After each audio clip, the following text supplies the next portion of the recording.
Covishield కాదు, కోవాక్సిన్తోనూ ముప్పే. కోవాక్సిన్ తీసుకున్న పలువురిలో శ్వాసకోశ ఇబ్బందులు, చర్మ సమస్యలతో పాటు 5% మహిళల ఋతుక్రమంలో తేడాలు వచ్చినట్లు అధ్యయనం స్పష్టం చేసింది. కోవిషీల్డ్ వ్యాక్సిన్ గురించే ఆందోళనలు తొలగక ముందే దేశీయంగా తయారైన కోవాక్సిన్ గురించి షాకింగ్ నిజాలు బయటకొస్తున్నాయి.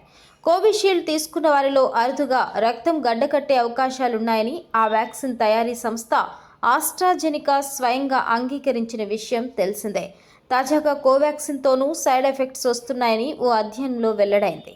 కోవాక్సిన్ తీసుకున్న 1/3 వారిలో ఏడాది తర్వాత సైడ్ ఎఫెక్ట్స్ గుర్తించినట్లు అధ్యయనంలో తేలింది. ఈ మేరకు స్ప్రింగర్ ఇంటర్నేషనల్ డ్రగ్ సేఫ్టీపై అకాడమిక్ జర్నల్ ప్రచురించింది. కోవాక్సిన్ తీసుకున్న పలువురిలో శ్వాసకోశ ఇబ్బందులు, చర్మ సమస్యలతో పాటు 5% మహిళల ఋతుక్రమంలో తేడాలొచ్చినట్లు అధ్యయనం స్పష్టం చేసింది.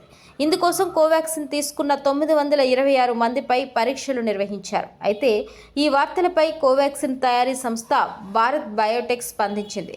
కోవాక్సిన్ అనేక అధ్యయనాల్లో అద్భుతమైన సేఫ్టీ రికార్డును సొంతం చేసుకుందని ఆ సంస్థ ప్రతినిధులు స్పష్టం చేశారు.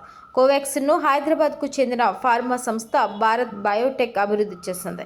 ఇందుకు గాను ఈ సంస్థ chairman and managing director doctor Krishna ఎల్లా, సుచిత్ర ఎల్లాలకు కేంద్ర ప్రభుత్వం 2022లో దేశంలోనే అత్యున్నతమైన పురస్కారాల్లో ఒకటైన పద్మభూషణ్ను కూడా అందించింది.